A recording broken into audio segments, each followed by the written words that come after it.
Hello అండి, నమస్తే అందరికి. నా పేరు king Satish. So Eesha cinema review. ఈ సినిమాకి ఇచ్చిన బిల్డప్ బన్నీవాస్ గారు, వంశీ గారు అండ్ ఈ సినిమా డైరెక్టర్ వీళ్ళు ఇచ్చిన మామూలు బిల్డప్ కాదు. అండ్ ఇంకోటి ఏదో కొత్త రూల్ కూడా పెట్టారు. ఈ సినిమాకి వెళ్ళాలంటే థియేటర్ బయట ఒక ఒప్పంద పత్రం ఉండిద్దంట. ఆ ఒప్పంద పత్రం మీద ఈ సినిమాను ఇష్టపూర్వకంగా చూస్తున్నాను, ఈ సినిమా చూస్తూ నాకు ఏమైనా నేను నచ్చినా కూడా వాళ్ళకి ఏం సంబంధం లేదు, నా ఇష్టపూర్వకంగానే చూస్తున్నాను అని ఒక ఒప్పంద పత్రం పెట్టి అది దాని మీద ఫిల్ చేసి మన పేర్లు అన్ని రాసి మన సంతకం పెట్టిన తర్వాతే థియేటర్లోకి అలౌ చేస్తారని చెప్పేసి ఒప్పంద పత్రం కూడా పెట్టారు. మరి అంత బిల్డప్ ఇచ్చినప్పుడు ఎంత భయపడతారో అని ఆశగా, శంబాలో ఉన్న ఛాంపియన్ ఉన్న అవి రెండు వదిలేసి ముందు ఈ సినిమా చూద్దాం అని వెళ్ళిన నాలాంటి బుద్ధి లేని వాళ్ళకి గట్టిగా బుద్ధొచ్చేలాగా చెప్పిన ఒక సినిమా అన్నమాట ఇది. సో ఇంకేముంది, ఇక దయ్యాల కథ. దయ్యాలంటే ఏముంటాయి చెప్తాను, కథ చెప్తాను. అంటే కథ ఉందేమో, మరి ఉందని నేను అనుకోలేము. సో ఆ ఉన్నదే నేను అనుకున్నది మాత్రం చెప్తాను, ఇంకేం చెప్తాం. హార్ట్ ఫాబ్ లో ఉన్న వాళ్ళు ఈ సినిమాకి దూరంగా ఉండాలని, బలహీన మనస్సులు దీన్ని దయచేసి చూడొద్దని హెచ్చరించారు. మేకర్సే తమ చిత్రాన్ని పలానా వాళ్ళు చూడొద్దు అంటున్నారంటే ఇది ఆషామాషి హర్రర్ ఫిలిం కదనే ఫీలింగ్ నార్మల్ ఆడియన్స్ లో వస్తుంది. నాకు అలాగే వచ్చింది. మరి వాళ్ళు చెప్పినట్టు ఈ సినిమా ఉందా? ఒక్కబీ లేదు. కళ్యాణ్, నయన, అపర్ణ చిన్నప్పటి నుంచి ఫ్రెండ్స్. ఆత్మలు ఉన్నాయంటూ ప్రజలను భయపెట్టి వారి బలహీనతలను ఆసరాగా చేసుకుని పబ్బం గడిపే దొంగ తాంత్రికుడి గుట్టును రట్టు చేసే ప్రయత్నంలో వీరుంటారు. అందుకోసం ఎలాంటి సాహసం చేయడానికైనా వెనకాడరు. మరి వీరి దృష్టి బ్రెయిన్ సర్జర్ డాక్టర్ ఆదిదేవ్ పృథ్వీరాజ్ మీద పడుతుంది. అమెరికాలో పేరున్న డాక్టర్ ఆదిదేవ్ తన భార్య మరణం తర్వాత కొన్నాళ్ల పాటు అజ్ఞానంలోకి వెళ్ళి ఆ తర్వాత ఇండియాకి తిరిగి వస్తాడు. ఒరిస్సా సరిహద్దు గ్రామంలో ఆదిదేవ్ ఒక ఆశ్రమాన్ని స్థాపించి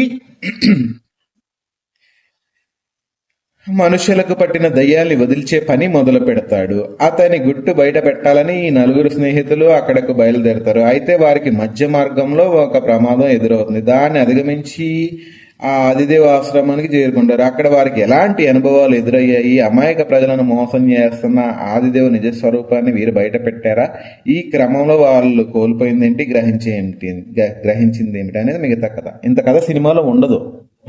అది స్టార్ట్ అవడం అలాగే స్టార్ట్ అయింది, కానీ ఇంత ఉండదు. మనం ఏదో ఊహించుకోవాలంతే. ఇంకా హర్రర్ సినిమా అనగానే ఓ పాడుబడిన బిల్డింగ్, అందులోకి నలుగురు ఐదుగురు స్నేహితులు వెళ్ళడం, కొన్ని రోజుల పాటు అక్కడ ఉండడం, ఈ టైంలో ఊహకందని సంఘటనలు జరగడం, అక్కడ దయ్యాల బారి నుంచి తప్పించుకుని బతుకు జీవుడా అంటూ బయటపడడం. ఇదే తంతు. కొన్ని శతాబ్దాలుగా నాకు తెలిసి మారుతి గారు తీశారు ఆ సినిమా, ఏదో ప్రేమ కథా చిత్రం అప్పటి నుంచి అనుకుంటా. ఇందుకు భిన్నమైన సినిమా ఏమీ కాదు. ఇందులోనూ ఆదిదేవ్ ఛాలెంజ్ని అంగీకరించి నలుగురు స్నేహితులు 3 రాత్రులు ఒక పాత బిల్డింగ్ లో భవంతిలో ఎలా గడిపారో దాని చుట్టూనే కథ సాగింది. ఆ మధ్య వచ్చిన తాప్సీ మూవీ కూడా ఏదో ఉందండి, ఆనంద బ్రహ్మ. ఆ సినిమా తరహాలోనే ఈ కథ కూడా ఉంటుంది.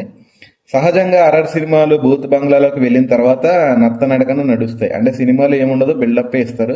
కానీ ఈ సినిమా మొదలైనప్పటి నుంచి ప్రారంభం నుండి కూడా అదే బాటలో సాగింది. అక్కడక్కడ కథ తిరుగుతుంది తప్ప ఎంతసేపటికి ముందుకి కదలదు. సాగదీత్తనే ఉంటాడు.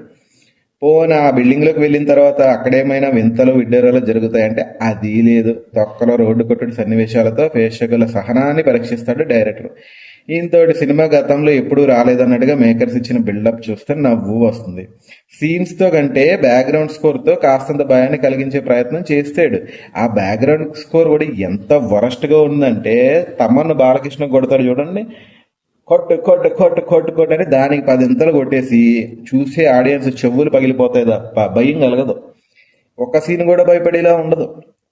మీకు చెప్తాను, అది మొన్నే వచ్చింది, బెల్లంకొండ హీరోగా చేసిన కిష్కింధపురి సినిమాలో ఒక ముసలామె వస్తుంది. ఆడియన్స్ అందరూ చాలా రిలాక్స్డ్ గా కూర్చుంటారు, ఏంటి ఇప్పుడు ముసలామె వచ్చింది అని చెప్పేసి.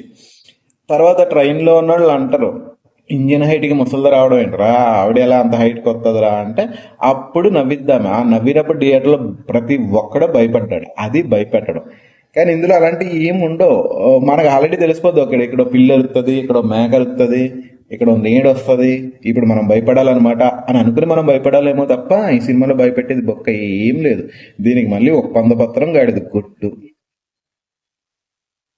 ఇంక ఇది చాలదన్నట్టుగా ఈ చెత్త అంతా నడిపేసి చివరిలో మళ్ళీ నో ఎండ్ అనే కార్డు వేసి దీనికి సీక్వెల్ కూడా ఉందని ప్రకటించేశారంటే వీళ్ళు ఎంత నమ్మకంగా ఉన్నారో.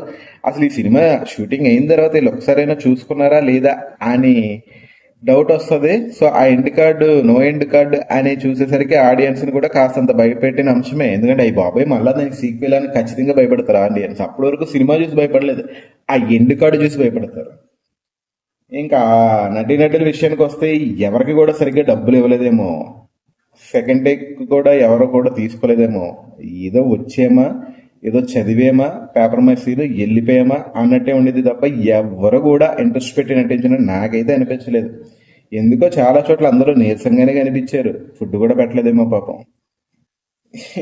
ఇంక ఈ సినిమాలో ఎవరైనా కొంచెం బాగా నటించారా అంటే అది ఒకరు పృథ్వీరాజు, మరొకరు మైమ్ మధు అని చెప్పేసి ఉంటారు కదా. వీళ్ళిద్దరు కొంచెం అంటే పృథ్వీరాజ్ మీకు తెలుసు కదా పెళ్లి సినిమాలో ఆయన డాక్టర్ కమ్ తాంత్రికుడిగా కాస్తంత భిన్నమైన గెటప్ లో కనిపించాడు. అతనికి చెప్పిన డబ్బింగ్ వాయిస్ కూడా బాగా సెట్ అయింది. అలాగే దయ్యం పట్టిన వ్యక్తిగా మైమ్ మధు బాగా చేశాడు. యాక్షన్ కాస్త ఓవర్గా ఉన్న హర్రర్ మూవీ కాబట్టి పర్వాలేదు. ఇంకా ఇతర పాత్రలు చేసిన వాళ్ళ గురించి ఎంత తక్కువ చెప్పుకుంటే అంత మంచిదిలేండి. ఇంక ఈ సినిమా టెక్నీషియన్స్ గురించి కూడా మాట్లాడడం వేస్ట్. సంగీత దర్శకుడు బాగానే కష్టపడ్డాడు కానీ మన చెవులు పగలదొబ్బడానికి అంతే. సో అది మ్యాటర్. ఇంకెంత చెప్పిన తర్వాత కూడా సినిమాకి వెళ్ళి చూస్తానంటే ఖచ్చితంగా చూడండి. సినిమాకి వెళ్ళి చూసిన తర్వాత భయపడతారు మీరు. సినిమాలో సీన్స్ చూసి భయపడరు, ఈ సినిమా చూసినందుకు భయపడతారు. సో ఇంకా బిల్డప్లు చూసి సినిమాకి వెళ్ళకూడదని ఇంకొక మంచి బుద్ధి వచ్చింది. సో అది మ్యాటర్. సో వీడియో నచ్చితే లైక్ చేయండి, షేర్ చేయండి. భయపెట్టడమే లక్ష్యం అనుకుంటే ఎవరు డబ్బులు ఇచ్చి భయపడడానికి థియేటర్లకి రారు. ఈషా విషయంలో అదే జరిగింది. ఈ సినిమా గురించి ఏవేవో అంచనాలు పెట్టుకుని థియేటర్కి వెళ్ళిన వారు నిరాశకి గురికాక తప్పదు. హర్రర్ సినిమాలను ఇష్టపడేవారు ఓటీటీ స్ట్రీమింగ్ అయినప్పుడు చూస్తే డబ్బులు ఆదా అయినట్టే కదా. సో మరి ఓటీటీలో చూస్తారా, థియేటర్కి వెళ్ళి డబ్బులు పెట్టుకుని మరీ భయపడతారా, మీ ఇష్టం. అంటే సినిమా చూసి భయపడరు, ఆ సినిమాకి వెళ్ళినందుకు భయపడతారు. అది bye. So thank you for watching. So video definite గా నచ్చే ఉంటుంది. నచ్చితే ఒక నలుగురికి షేర్ చేసి, ఒక కామెంట్ చేసి, ఒక లైక్ అయితే కొట్టండి. సో ఇంకా మరిన్ని లేటెస్ట్ వీడియోల కోసం మన ఛానల్ ని చూస్తూనే ఉండండి. Thank you for watching.